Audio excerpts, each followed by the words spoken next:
નમસ્કાર મારા વાલા ગુજરાતી મિત્રો, જાગો જોગી જાગો ચેનલમાં આપનું સ્વાગત છે. તો આજે આપણે વાત કરીશું કે તમે સ્વયં બંધનથી મુક્ત જ છો. કારણ કે આપણે જોઈએ કે બીજા જન્મમાં આપણે મનુષ્ય સિવાય આપણે બીજા જન્મમાં જ્યારે શરીર ધારણ કરીએ છીએ, ચાહે પશુનું શરીર હોય, પંખીનું શરીર હોય, પ્રાણીનું શરીર હોય, જાનવરનું શરીર હોય, કીટ મકોડાનું શરીર હોય કે બીજા કોઈ શરીર હોય, અન્ય શરીરમાં આપણે બંધનમાં રહીએ છીએ. કારણ કે જે પશુ પંખી જાનવરના જે શરીર છે એ શરીર એ સ્વયં અંધકાર છે, અને એ એટલો બધો અંધકાર છે કે જાણે તમે એક અંધારી ગુફામાં તમે બેઠા હોય, અને એ અંધારી ગુફા એવી હોય કે એ ગુફાની અંદર જીવનમય પણ સૂર્યનો પ્રકાશ ન આવતો હોય, સૂર્યનું કોઈ કિરણ ન ઉતરતું હોય, એવી ગુફામાં તમે બેઠા હોય, તો પશુ પંખી પ્રાણી જાનવરના જે શરીર છે એ જન્મ છે એ અંધારી ગુફા સમાન છે. કારણ કે અંધારી ગુફામાં તમે ગમે એટલા તમે પદ્માસન લગાવીને બેસેલો, તમારી આંખી ખુલ્લી રાખો પણ તમને કંઈ દેખાવાનું નથી. અંધકાર એ અંધકાર જ છે, અને અંધકારમાંથી બહાર નીકળી શકવાનું આખું જીવન જ એવું છે કે અંધકારમાંથી બહાર નીકળી શકાતું નથી. પરંતુ જ્યારે મનુષ્ય જન્મમાં જીવાત્મા આવે છે અને મનુષ્ય શરીર ધારણ કરે છે, ત્યારે સ્વયં જન્મથી જે મુક્ત હોય છે, એને કોઈ પ્રકારનું બંધન નડતું નથી, અને કોઈ પણ મનુષ્ય રૂપી જીવાત્મા કોઈ પણ પ્રકારના બંધનમાં છે જ નહીં. એ જ્યારે જન્મ થાય છે એટલે જાણે આપણે જોઈએ કે ઈંડું હોય છે, એની ઈંડામાંથી જ્યારે બચ્ચી પ્રગટ થાય ત્યારે પછી એ બચ્ચીઓ ધરતી પર ચાલતું નથી, સીધું ઉડવા જ માંડે છે. એ ઉડવાનો જ ટ્રાય કરે છે, ઉડવાના જ પ્રયત્ન કરે છે, પોતાની પાંખો ફફડાવે છે.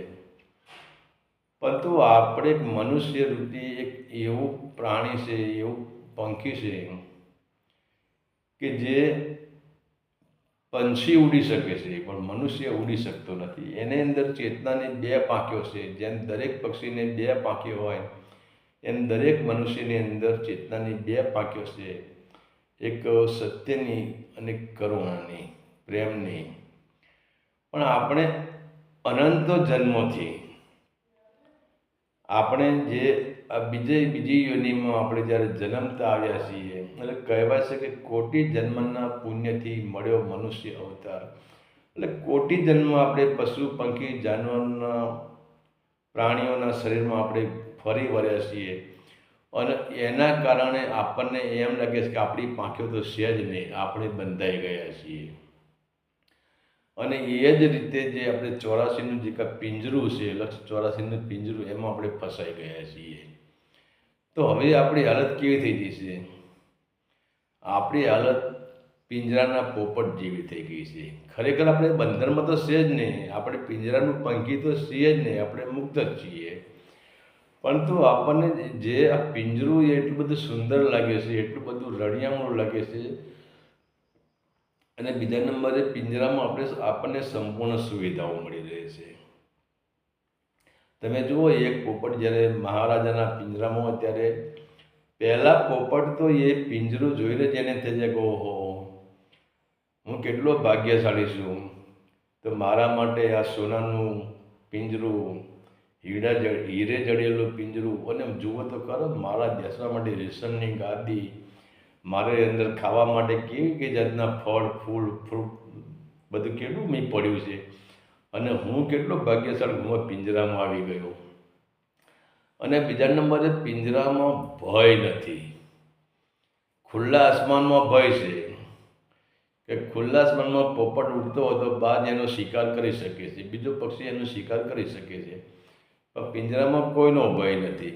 એમાં 5 તત્વનું પિંજરું છે ને એમાં આપણને મૃત્યુનો ભય છે, પણ એથી આગળ આપણને કોઈ ભય જ નથી. આપણને બસ સુખ શાંતિ ને લહેર પાણીને ઢિસકારા જ આપણને છે.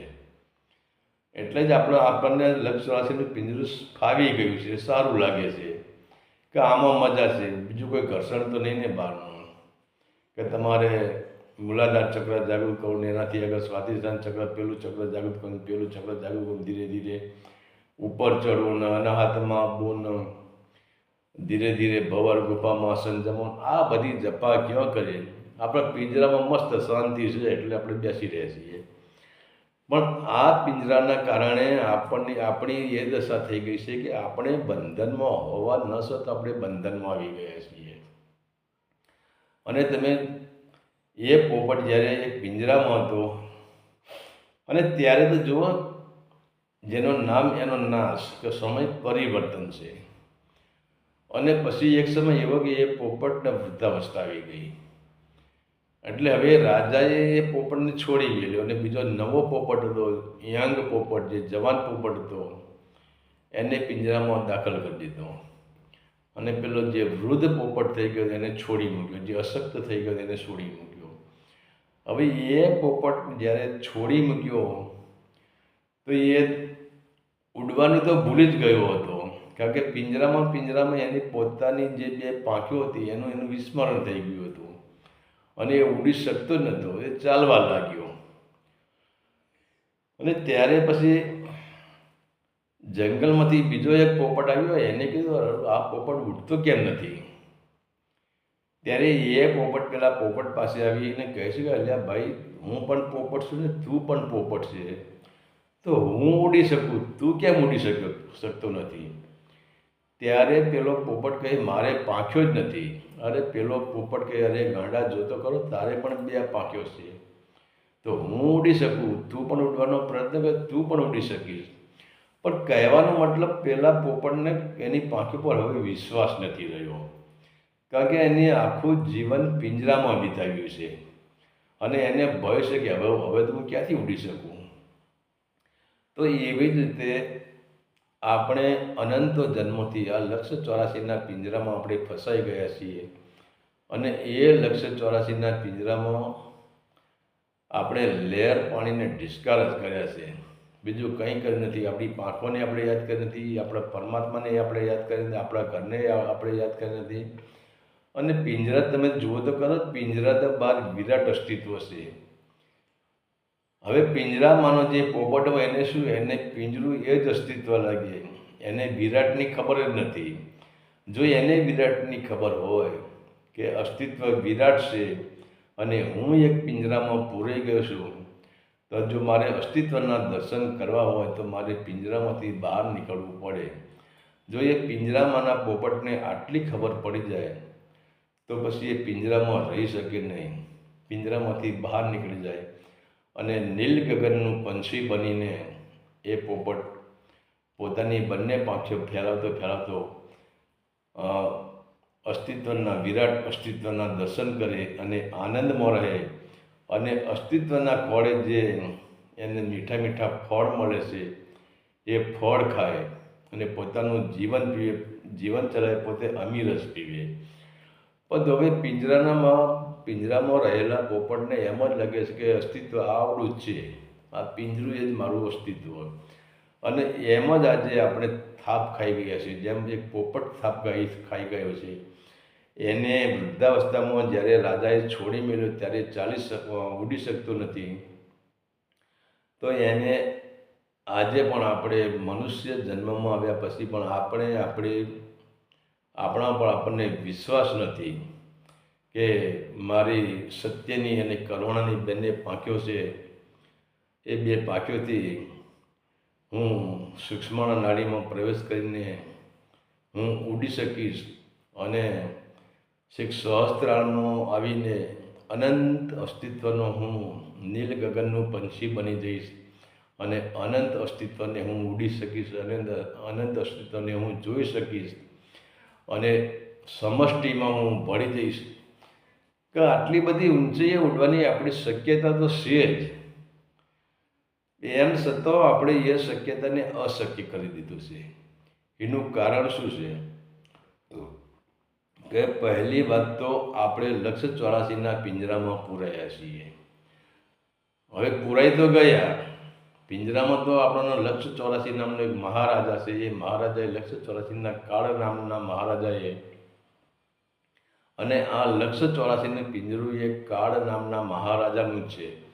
અને એ કાળ નામનો મહારાજા આપણને લક્ષ 84ના પિંજરામાં પૂરી દેશે. અને આપણે બધા પોપટ જ છીએ. પણ હવે આપણને પિંજરામાં મજા આવે છે, એટલે પછી આપણે બહારનું બહુ લક્ષ્ય રાખતા નથી. અહીંયા આનંદ છે, અહીંયા મજા છે, અહીંયા કોઈ ભય નથી. અને ભય હોવા છતાં પણ આપણે નિર્ભય થઈ જઈએ છીએ. ભય આવે એટલે આપણે આંખો બંધ કરી દઈએ છીએ. પણ જે પોપટને હોશમાં આવી ગયા છે, અને એ પોપટને એમ લાગે છે કે આ જે કાળ નામનો જે મહારાજા છે એને આપણને લક્ષ 84ના પિંજરામાં પૂર્યા છે, તો આપણે બંધનમાં તો છીએ જ નહીં. તો પછી આના પિંજરામાં આપણે શા માટે રહેવું જોઈએ?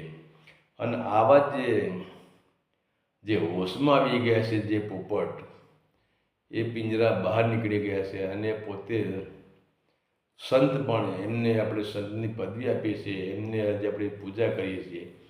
ને કે આવા પિંજરામાં તો કરોડો અજબો પોપટ મરી ગયા. અરે રાજા રાવણ જેવા રાવણમાં મરી ગયો, એની કોઈ આરતી ઉતારતું નથી, એને કોઈ માનતું નથી. તો કહેવાનો મતલબ છે કે આપણે જે આપણી અંદર જે એક અજ્ઞાનતા, આપણું અંદર જે એક નશો છે, કે આપણી અંદર એક બેહોશી પડી છે કે હું લક્ષ 84ના પિંજરાનું પંખી છું અને હું 5 તત્વથી ઉપર જઈ શકતું નથી. આ આપણી જે અજ્ઞાનતા છે એનું, આપણી બેહોશીનું કારણ શું છે? આપણી વાસનાઓ. અને આપણી વાસનાઓનો જે બેહોશી છે એટલી બધી ખતરનાક છે કે આપણને હોશમાં આવવા દેતી નથી. પરંતુ આ કોઈ જંગલી એવો પોપટ આપણને મળી જાય, અને એ પણ સાચો પોપટ. એ સાચો પોપટ મળી જાય તો કંઈ કરે, ભાઈ જો હું તને ઉડીને બતાવું, તું પણ પોપટ છે અને હું પણ પોપટ છું. હું તને ઉડીને બતાવું તો તું મારું અનુકરણ કર. અને જો એ અનુકરણ જોઈને એ પોપટ હોશમાં આવી જાય, અને હોશમાં આવીને પેલા પોપટને સાથે હાથ મિલાવી લે, એનાથી પ્રેમ કરી લે, અને એનું અનુકરણ કરે, એના માર્ગદર્શન ઉપર ચાલે, તો ખરેખર એને મુક્ત થવાની કોઈ જરૂર હતી જ નહીં. સ્વયં તો મુક્ત જ હતો. પણ કહેવાનો મતલબ, બેહોશીના કારણે પોતે જે ઉડી શકે છે એનું વિસ્મરણ થઈ ગયું હતું. અને જ્યારે બીજો સાચો પોપટ એનો હાથ પકડે છે ત્યારે એમને પોતાને ઉડવાનું સ્મરણ થઈ જાય છે. પોતાની પાસે 2 પાંખો છે, સત્યની અને કરુણાની 2 પાંખો છે, એ પાંખોની યાદ આવી જાય છે. અને ત્યારે પછી એ ઉડવાના પ્રયત્ન કરી શકે છે. પરંતુ કહેવાનો મતલબ, જો કોઈ પણ મનુષ્ય આવો દાવો કરતો હોય કે હું બંધનમાં છું, તો એનો દાવો 100% ખોટો છે. કોઈ મનુષ્ય બંધનમાં નથી. આ પ્રાણી બંધનમાં છે, કે પ્રાણીનું જીવન જ અંધકાર છે. એટલે એમના જીવનમાં તો સત્યનું કિરણ ઉતરવાનું નથી. અને આમ પણ જુઓ તમે, આજે ઘણા બધા પ્રાણીઓ મનુષ્ય કરતાં પણ આગળ નીકળી ગયા છે. ભલે એમનું જીવન અંધકારમાં રહ્યું, પણ પ્રાણીઓ મનુષ્ય કરતાં પણ વફાદારો સાબિત થયા છે આજે. અને એટલા માટે પોતાના મા બાપને આશ્રમમાં છોડવામાં આવે છે, અને પ્રાણીઓ જેવા એક પુત્રને ઘરમાં રાખવામાં આવે છે. તો પછી મનુષ્ય મહાન કે પ્રાણીઓ મહાન? મનુષ્ય કરતાં પ્રાણીઓ આગળ નીકળી ગયા છે. તમારી પાળેલી ગાય હોય કે તમારા ખેતરમાં તમે જે તમારો બળદ હોય કે તમારી ભેંસ હોય, તમારી બકરી હોય કે તમારું કોઈ પણ પ્રાણી હોય, એ તમને પ્રેમ કરશે. અને એ તમને યાદ કરશે. અને તમને જોઈશે ને તો એ પાગલ થઈ જશે, એ ગાંડું થઈ જશે. તમને જોઈને તમારી સામે આમ લાડ કરવા તમને માગશે. તો વિચાર તો કરો, મનુષ્ય કરતાં પ્રાણી પણ આજે આગળ નીકળી ગયો છે. અને પ્રાણીને પણ એટલી ખબર પડી છે કે આપણે કોઈ બંધનમાં નથી. પણ મનુષ્ય એક એવું પ્રાણી કે જેને હજુ ખબર પડતી નથી કે આપણે કોઈ બંધનમાં નથી. આપણે મુક્ત પંછી છીએ, અને આપણે નીલ ગગનના પંછી છીએ. આપણે અનંત આકાશમાં ઉડી શકીએ છીએ. આનું કારણ, જો મેઇન કારણ હોય તો અત્યારે જે ધંધાદારી જે ગુરુઓ થઈ ગયા, જે પ્રપંચવાળા થઈ ગયા અને જેને ધર્મને ધંધો બનાવી લીધો છે, જેને આડંબર કરે છે, જેને પાખંડવાદ કર્યો છે, અને આવા જ લોકોએ આજે આપણને જે કાળ પુરુષ હતા, કાળ પુરુષે આપણને લક્ષ 84ના પિંજરામાં પૂર્યા અને આવા લોકોએ એક ધર્મનો ધંધો બનાવ્યો અને ધર્મનું પિંજરું બનાવ્યું અને એ પિંજરામાં આજે દરેક જીવાત્માને પૂરી દીધા છે. અને પૂરી દીધા પછી એ જ લોકોએ એમની પાંખો, જે ઉડવાની પાંખો છે, એનું વિસ્મરણ કરાવી દીધું છે કે કર્મકાંડ ને પાઠ પૂજાને હા ના ના બધી અવળા માર્ગે ચડાવી દીધા છે. એટલે પોતાનું વિસ્મરણ થઈ ગયું છે. અને એટલે જ માણસ વિષય વાસનાઓને આધીન થઈ ગયો છે. અને વિષય વાસનાની બેહોશીના કારણે, લોભ લાલચની બેહોશીના કારણે પોતાની પાંખોને ભૂલી ગયો છે અને પોતાને એમ લાગે છે કે હું બંધનમાં છું, પણ ખરેખર તમે કોઈ પણ પ્રકારના બંધનમાં જ નથી. અને તમે જ્યારે હોશમાં આવો એટલી જ રાહ જોઈ રહ્યા છે. તમારી પાંખો પણ તૈયાર છે, પણ ફક્ત હોશમાં આપવાની જરૂર છે, ફક્ત જાગૃતિમાં આપવાની જરૂર છે. અને જો તમે ક્ષણિક માટે જાગૃતિમાં આવી જાઓ તો તરત તમારી પાંખો તમારી ફેલાવી નહીં પડે, ઓટોમેટિક પાંખો તમારી ફેલાઈ જશે અને ધીરે ધીરે તમે પૃથ્વી પરથી આકાશ તરફની તમારી યાત્રા શરૂ થઈ જશે. હરિ ઓમ તત્સત. આદેશના પ્રણામ.